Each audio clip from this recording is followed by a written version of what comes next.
This isn't just a financial problem anymore. It is a potential public health emergency. A stunning admission tonight from PWWSB receiver John Young, who 2 years ago was appointed by a judge to avoid that conclusion. But since that time, the system has gotten worse. Financial assistance is scant, and now Young says the system in Prichard is teetering on complete failure. I've seen firsthand what happens when these systems fail, and I can tell you what we're facing in Prichard and Chickasaw is just as urgent.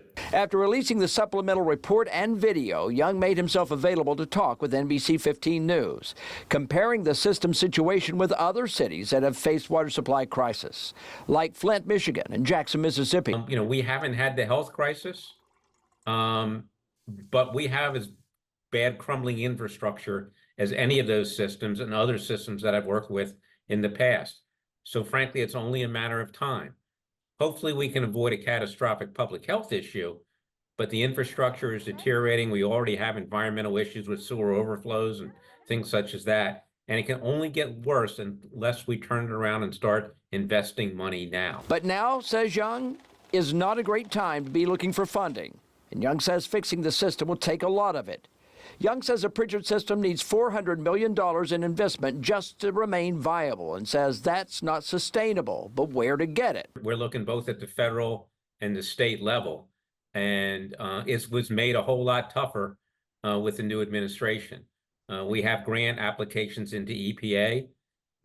We have grant applications into the state of Alabama and the Alabama Department of Environmental Management. They right now don't know how much money is going to flow down from the federal government to them. But the money is needed now, and Young says a union with MAWSS is the only hope. The thing is that MAWSS has the technical management and financial capacity that allows them to apply for the loans that ultimately become grants.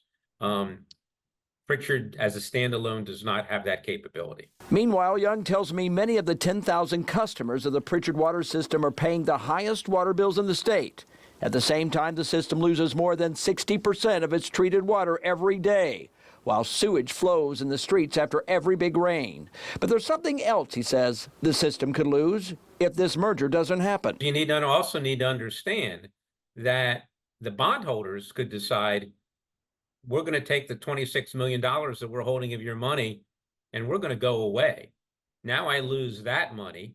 And in fact, there's a good chance that occurs, the receiver goes away and the water board comes back in and they have some huge challenges.